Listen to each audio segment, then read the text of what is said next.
quick video of putting our caster camber plates on. This one taking a pretty heavy hit. It bent the plate. Zach wants to zoom in right there.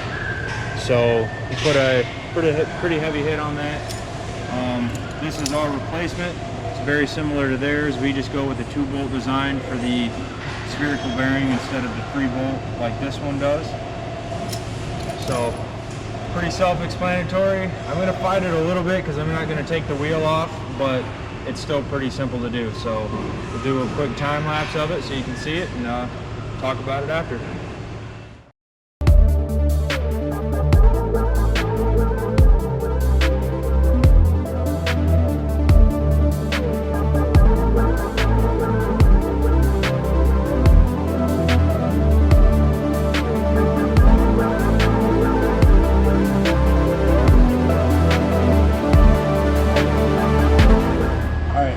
From the video, pretty easy.